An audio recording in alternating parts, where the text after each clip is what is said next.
Tim. I want to go straight to this cartoon of Mark Knight's, a press council ruling against the brilliant Herald Sun cartoonist Mark Knight. I hate to draw your attention to this stuff in a way, but we've got to show our support and show the madness at play. Now, this is a cartoon commenting on the race to cut back Australia's immigration rate.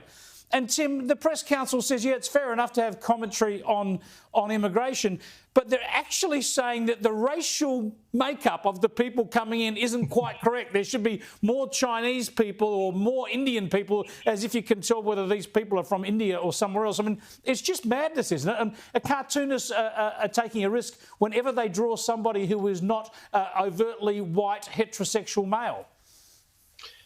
Exactly. It's an insane situation. And Mark Knight, in his response column to this in the Herald Sun, dealt with it brilliantly, because the press council, as the press council always does, they came at him with their serious hammers.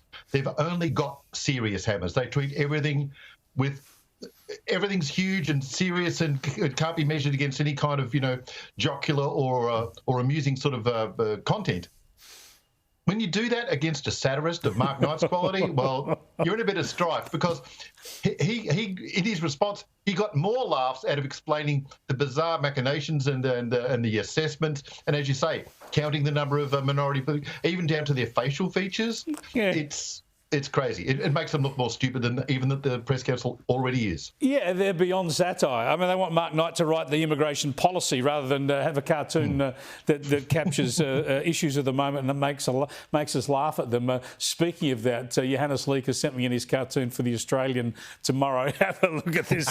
He's got elbow spread across between Palestine and Israel, and he's saying, is it really so hard to reach across the aisle every once in a while, Mr. Dutton? Yeah, I think Peter Dutton's happier to be on one side of that debate.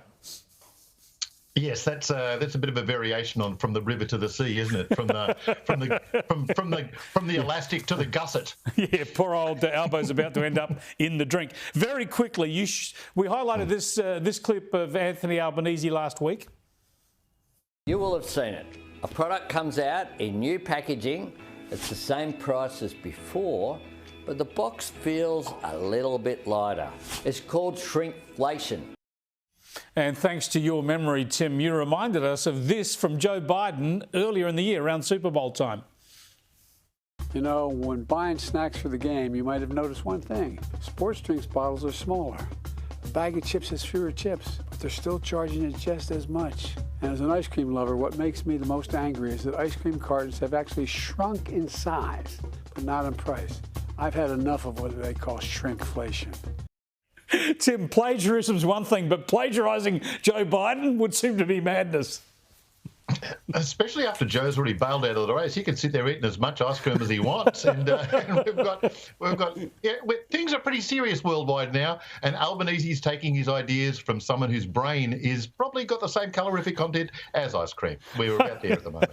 Unbelievable. Thanks for joining us, Tim. We'll catch you later in the week.